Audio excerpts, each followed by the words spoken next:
किसान भाइयों, समाधान एग्रो इन्फोटेक लिमिटेड राऊ जिला इंदौर आज सभी किसान बंधु जो कि हमारे इस वेंडरों के माध्यम से जुड़े हुए उन सभी का हम हार्दिक स्वागत करते हैं। आज हम इसके माध्यम से, इस प्रशिक्षण कार्यक्रम के माध्यम से आज हम एक व्यावसायिक खेती कद्दू फसल की उन्नत खेती के बारे में हम निम्नलिखित बिंदुओं पर जानकारी देंगे। सामान्य जानकारी, जल प्रबंधन, सूक्ष्म सिंचाई रेखा, खरपतवार प्रबंधन, कीट व्याधि प्रबंधन, पोषण प्रबंधन एवं आर्थिक समीक्षा। कद्दू जो है वो सामान्य जानकारी के रूप में ये बहुत ही सब्जी और मिठाई आदि बनाए जाते हैं इससे, और इसमें जो है कैरोटीन की मात्रा सबसे अधिक पाई जाती है और इसके बीजों में जो है जिंक की प्रचुर मात्रा होती है, जिससे इम्यूनिटी सिस्टम जो है या हमारी जो प्रतिरोधक क्षमता है काफी बनी हुई रहती है। कद्दू फसल का जो औसतन उत्पादन है वो 100 क्विंटल प्रति एकड़ है। हमारे जो किसान भाई हैं महू तहसील के, वो कद्दू का बहुत अच्छा उत्पादन ले रहे हैं, खास करके वो इसे जायद में लगाते हैं। अच्छे जल निकास वाली कार्बनिक पदार्थ युक्त बलुई मिट्टी कद्दू के लिए काफी अच्छी मानी जाती है। कद्दू के जो पीएच मान है वो 6 से 7 है, इसमें सारे पोषक तत्व विद्यमान रहते हैं। कद्दू के लिए जो उन्नत किस्में हैं वो है पूसा विश्वास, पूसा विकास, कल्याणपुर, पूसा हाइब्रिड। ये जितनी प्रजातियां जो दर्शाई गई हैं वो सारी कद्दू के लिए काफी अच्छी मानी जा रही है।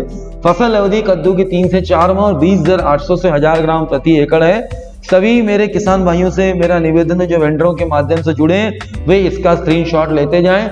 जलवायु और तापमान, कद्दू की खेती के लिए गर्म और शुष्क जलवायु सबसे उपयुक्त है। अंकुरण के समय 20 से 25 डिग्री, पौध वृद्धि के लिए 25 से 35 डिग्री। बात करते हैं बुआई का समय, जून, जुलाई, फरवरी, मार्च, ये दो जो है आपका खरीफ, और दूसरा ज्यादा किसान भाई इसको फरवरी मार्च में लगाते हैं। बुआई से पहले जो बीज है उसको मैनकोजेब कार्बनडाजिम से उपचारित करें या उसको कार्बोक्सिन और जो थायरम है उससे मिला जुला कॉम्बिनेशन। दूसरा कीटनाशक के रूप में थायोमिथाक्सम, और इसमें जो जैविक फफूंदनाशक उसे ट्राइकोडर्मा सुडोमोनास से भी कर सकते हैं।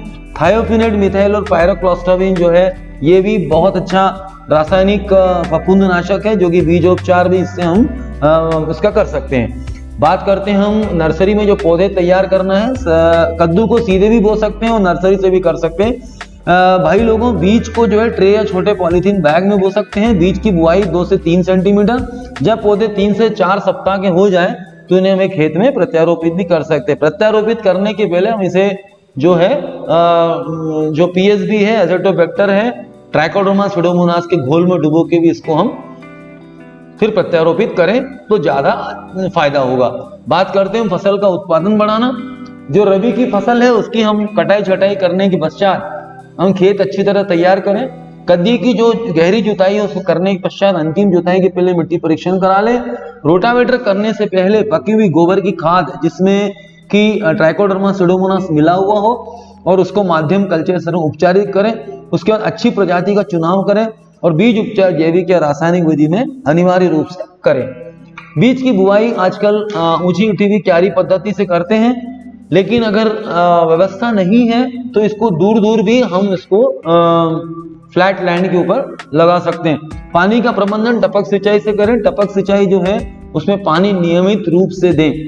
जल विलय खाद जितनी भी है उसको टपक सिंचाई के माध्यम से जो वेंचुरी और फर्टिलाइजर टैंक नाम के जो 2 उपकरण हैं उनमें से किसी भी एक उपकरण से हम खाद दे सकते हैं। जिनके पास छोटे रकबे हैं वो वेंचुरी का उपयोग करें, जिनके रकबे बड़े बड़े हैं वो फर्टिलाइजर टैंक जो है वो 60 लीटर से लगा करके 260 लीटर तक का टैंक एचडीपी वाला आता है उससे करें।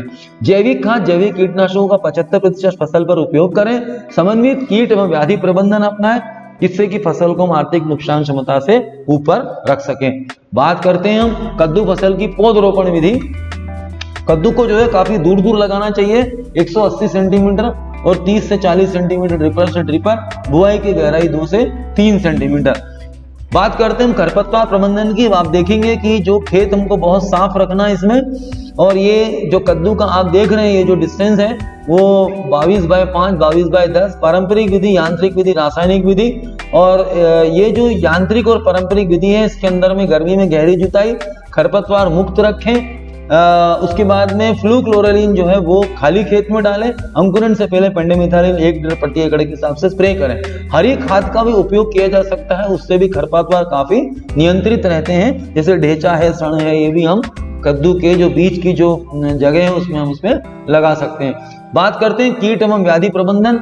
रेड पंपकिन बीटल, कद्दू का जो लाल कीड़ा होता है, ये सबसे ज्यादा आर्थिक नुकसान करता है। इसके लिए कार्बोफ्यूरॉन, नीम ऑयल, स्पिनोसाइड ये दवाओं का हम उपयोग कर सकते हैं, छिड़काव कर सकते हैं। और उसके बाद में हमें जो पंपकिन बीटल है, इसके लिए हम फेरोमोन ट्रैप जो है वो 5 फेरोमोन ट्रैप पूर्व, पश्चिम, उत्तर, दक्षिण में एक बीच में हमको लगाना है।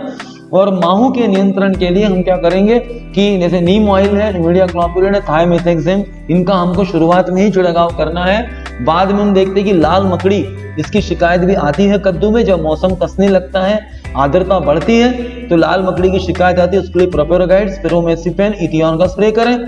थ्रिप्स जो होती है, चुरड़ा मुड़ा, इसके लिए नीम ऑयल, इमिडाक्लोपिड, थाइमेथाक्साम, लेमड़ा साइलो का जो मिला जुला कॉम्बिनेशन है उसका छिड़काव करें।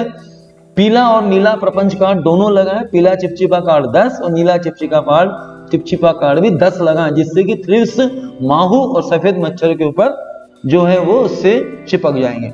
बात करते हैं फल मक्खी की, फ्रूट फ्लाई, उसके लिए फ्रूट ट्रैप लगाएं और ग्रसित फलों को तोड़कर खेत से बाहर निकाल दें। डाइमेथेट का छिड़काव करें, मेलाथियन का करें।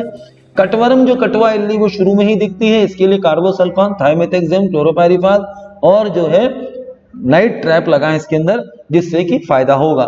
बात करते हैं लीफ माइनर की, चुरड़ा मुड़ा जो मतलब लीफ माइनर जो नाग नागिन का जोड़ा जो होता है, उसके लिए बायो 303, प्रोपेनोफॉस, नीम ऑयल का स्प्रे करें। जड़ सड़न निमेटोड मतलब रूट नॉट ऑफ निमेटोड, सूत्रकृमि, इसके लिए कार्बोसल्फान, फ्लूओपायरम, क्लोरोपाइरिफास, इनका जो है ड्रेंचिंग और छिड़काव दोनों कर सकते हैं। और ड्रिप सिंचाई से भी हम पेसिलोमाइसिस जो है उसको हम दे सकते हैं। बात करते हैं मोज़ेक वायरस की। जो वायरस है ये सफेद मच्छर और माहू के कारण फैलता है। इसके लिए पीला चिपचिपा कार्ड 1 एकड़ में 10 लगाएं।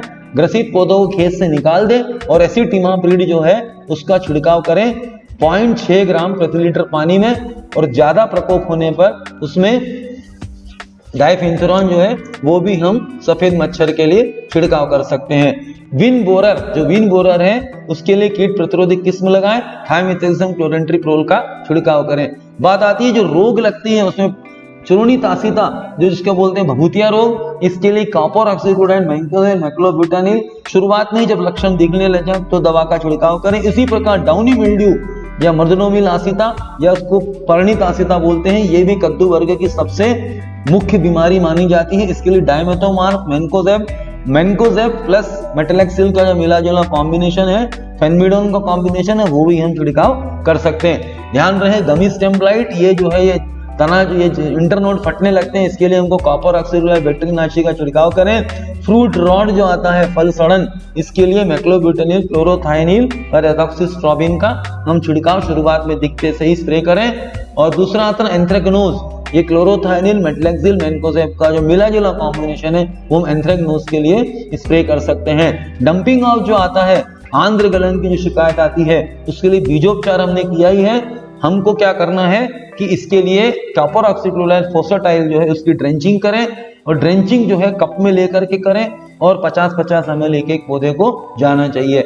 बात करते हैं अल्टरनेरिया लीफ स्पॉट, इसके लिए क्लोरोथाइनिल, डिफेकोनेजोल, मैंकोजेब का छिड़काव करें। फ्यूजेरियम विल्ट जो होता है, जो कि जिसमें की जड़ें सफेद पड़ने लगती हैं, ट्राइकोडर्मा विरिडी, सुडोमोनास, इसको हम ड्रिप सिंचाई से दे सकते हैं। कॉपर ऑक्सीक्लोराइड का ड्रेंचिंग और छिड़काव कर सकते हैं। और हमें फसल चक्र अपनाना है कि 2 साल तक कोई भी कद्दू वर्गीय पौधे हमको नहीं लेना है। ड्रिप सिंचाई के लिए जो समय तालिका है वो आपको बताई गई है। तो टपक सिंचाई है, बूंद बूंद सिंचाई, जिसमें पानी बूंद बूंद बनकर पौधों की जड़ों में लंबे समय तक पहुंचाया जाता है। प्रारंभिक अवस्था, विकास अवस्था, मध्य अवस्था, फूल फलन, ये जो अवस्थाएं हैं इनमें हमको ड्रिप सिंचाई से पानी बराबर और संतुलित रूप से हमको पानी नमी देख करके देना है।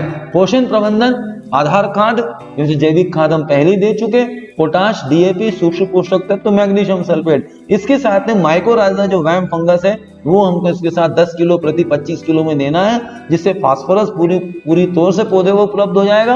और दूसरा जो है एक फफूंदनाशक का भी काम करता है। बात करते हैं फर्टिगेशन, फर्टिलाइजर प्लस इरिगेशन, मतलब ड्रिप सिंचाई जो घुलनशील खाद देनी है 19-19 यूरिया से लगा करके 66 से 85 दिन के बीच में हमें जो है इसको पोटेशियम नाइट्रेट, पोटाश और मैग्नीशियम सल्फेट, जिससे कि पौधे में चमक हो, क्वालिटी अच्छी हो और प्रतिरोधक क्षमता को सहने की क्षमता जो है वो कद्दू में बढ़ जाए। बात करते हैं कुछ आवश्यक बातें। इसमें फास्फोरिक एसिड, सफेद पोटाश को एक साथ मिला सकते हैं। परनी छिड़काव भी हम कर सकते हैं 19-19, 13-40, 13-52, 34 और पोटेशियम नाइट्रेट का।